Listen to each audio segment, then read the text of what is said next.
Bihar public service commission ने 2018 में CDPO mains examination लिया था। जनरल स्टडी पेपर सेकंड का हम लोग क्वेश्चन पेपर देखेंगे। सीडीपीओ में भी मेंस में 4 पेपर होते हैं। पहला समान हिंदी जो कि कंपलसरी होता है, और जनरल स्टडी के 2 पेपर होते हैं, पेपर 1 और पेपर 2। तो हम लोग पेपर 2 का क्वेश्चन पेपर देख रहे हैं। पेपर 1 का ऑलरेडी हमने देख लिया है, आप वीडियो देख सकते हैं वो। और एक होता है ऑप्शनल पेपर। तो ऑप्शनल पेपर भी हम लोग देखेंगे कि कौन कौन से ऑप्शनल पेपर आते हैं। यहाँ पर 8 क्वेश्चन हमें अटेम्प्ट करना होता है। क्वेश्चन पेपर जो है 3 सेक्शन में डिवाइड है, आप इंस्ट्रक्शंस पढ़ सकते हैं। सेक्शन 1 जो है वो पॉलिटी से रिलेटेड क्वेश्चंस हैं। तो स्टार्ट करते हैं क्वेश्चन नंबर 1 से। Question number 1, review and justify judicial activism and ultra judicial activism in preservation and promotion of democratic values. प्रजातांत्रिक मूल्यों के संरक्षण और संवर्धन में न्यायिक सक्रियता और अति न्यायिक सक्रियता के औचित्य की समीक्षात्मक विवेचना कीजिए। जो जुडिशियरी का इंटरफेयर है उसी को जुडिशियल एक्टिविज्म कहते हैं, और यदि ज़्यादा हो जाए वो इंटरफेयर तो उसे अल्ट्रा जुडिशियल एक्टिविज्म कहते हैं। सिंपल भाषा में इसी को डिटेल्स में हमें डिस्क्राइब करना था। Question number 2, what is clean India mission, review the main constraints in its proper success. Swachh Bharat mission क्या है, इसकी समुचित सफलता में आने वाली मुख्य बाधाओं की समीक्षा कीजिए।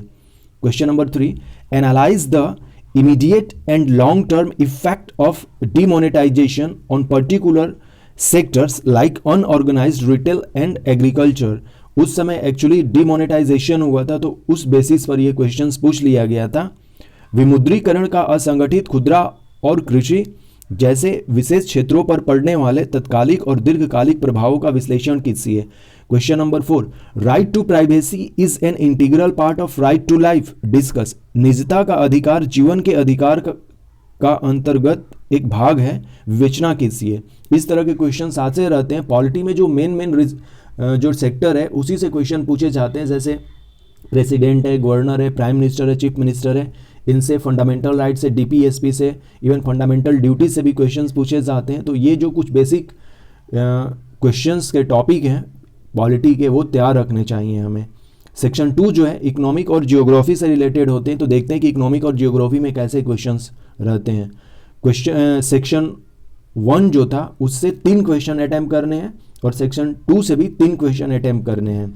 Number 5, machines cannot replace man. It is essential to promote labor-intensive small-scale and cottage industries in India to reduce unemployment among educated and skilled youths in the country. Explain with facts.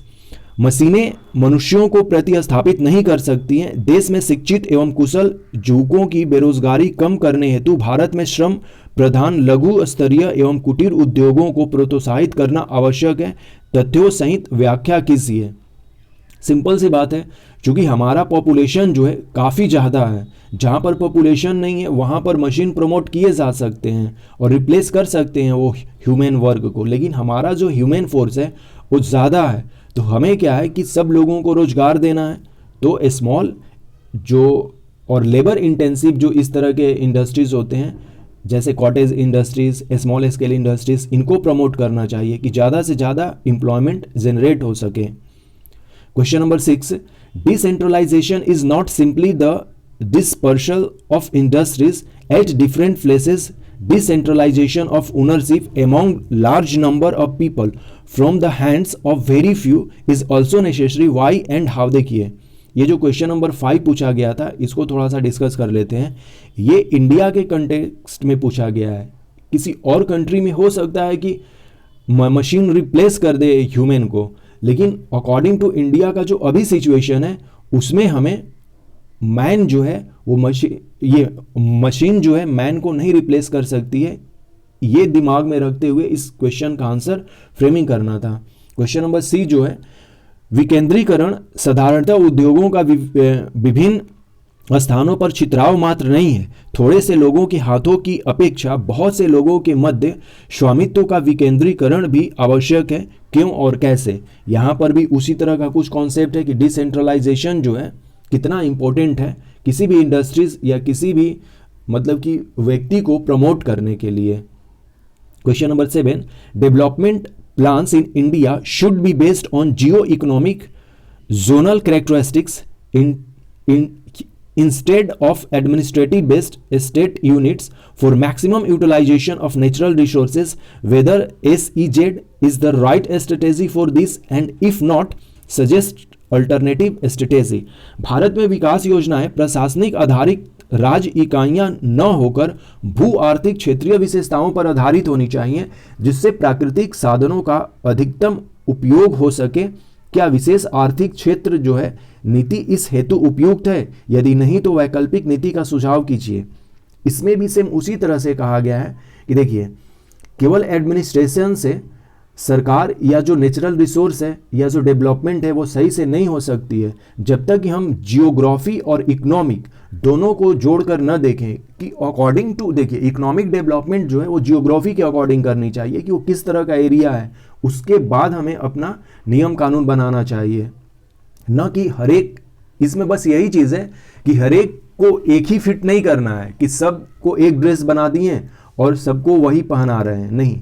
यहाँ पर जियो economy के according हमें अपना जो है strategy बनाना चाहिए, जिसमें कि ACZ जो एक राइट स्ट्रेटेजी भी है, विशेष आर्थिक क्षेत्र जोन, जो कि एक पॉकेट में बनाया गया था।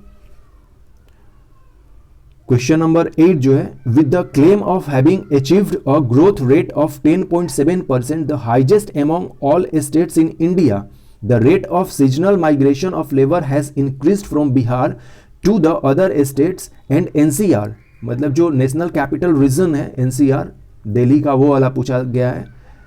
Explain this paradox with reference to current status of migration of labour from Bihar. Bharat के सभी राज्यों में सर्वाधिक 10.7% की विकास दर हासिल करने के दावे के बावजूद बिहार से अन्य राज्यों एवं NCR की ओर श्रमिकों के मौसमी पलायन की दर में वृद्धि हुई है। बिहार से श्रम पलायन की वर्तमान स्थिति के संदर्भ में इस विरोधाभास की व्याख्या कीजिए। सिंपल सी बात है, बिहार में जो है, बिहार से जो है वो माइग्रेशन होता है और वो लेबर माइग्रेशन होता है, उसी के बारे में करना है डिस्कस कि इवन हमारा 10.7% GDP ग्रोथ है, लेकिन फिर भी पलायन क्यों होता है। सेक्शन 3 साइंस एंड टेक्नोलॉजी का है। क्वेश्चन नंबर 9, सेक्शन 2 से हमें 3 क्वेश्चन अटेम्प्ट करने थे, नाउ सेक्शन 3 से 2 क्वेश्चन अटेम्प्ट करने हैं और फाइनल टोटल 8 क्वेश्चन अटेम्प्ट करने हैं। Question number 9, USA and China expend more budget on education and army, should our India adopt this policy, इधर यस और no, give arguments with appropriate reason. USA तथा चीन शिक्षा तथा सेना पर अधिक बजट खर्च करते हैं, क्या हमारे भारत को यह नीति अपनानी चाहिए? या तो हाँ या ना, इस पर उपयुक्त कारणों सहित तर्क दीजिए। Question number 10, still there is need of research component to be coupled with established British education system in India in order to make great India, discuss it in detail. अभी भी शोध घटक को भारत में स्थापित ब्रिटिश शिक्षा पद्धति के साथ जोड़ने की आवश्यकता है, इसे महान भारत बनाने के लिए इसकी विवेचना विस्तार पूर्वक कीजिए। Question number 11, how does electronic media damage the social life and health of our new generation? Children miss parents before their mobiles, give complete account with appropriate examples. किस तरह इलेक्ट्रॉनिक मीडिया हमारी नई पीढ़ी के सामाजिक जीवन स्तर व स्वास्थ्य को हानि पहुंचाता है? मोबाइल के सामने बच्चे अपने माता पिता को खो देते हैं, उपयुक्त उदाहरणों के साथ संपूर्ण लेखा दीजिए। Question number 12, where do you keep Bihar state in merit list of India? Discuss the policy of government taken to minimise the corruption and to improve the law and order in Bihar. आप बिहार राज्य को भारत की गुणवत्ता श्रेणी में कहाँ रखते हैं?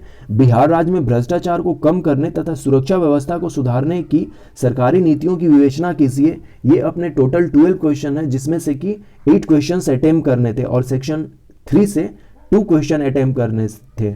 सो थैंक्स एंड टेक केयर।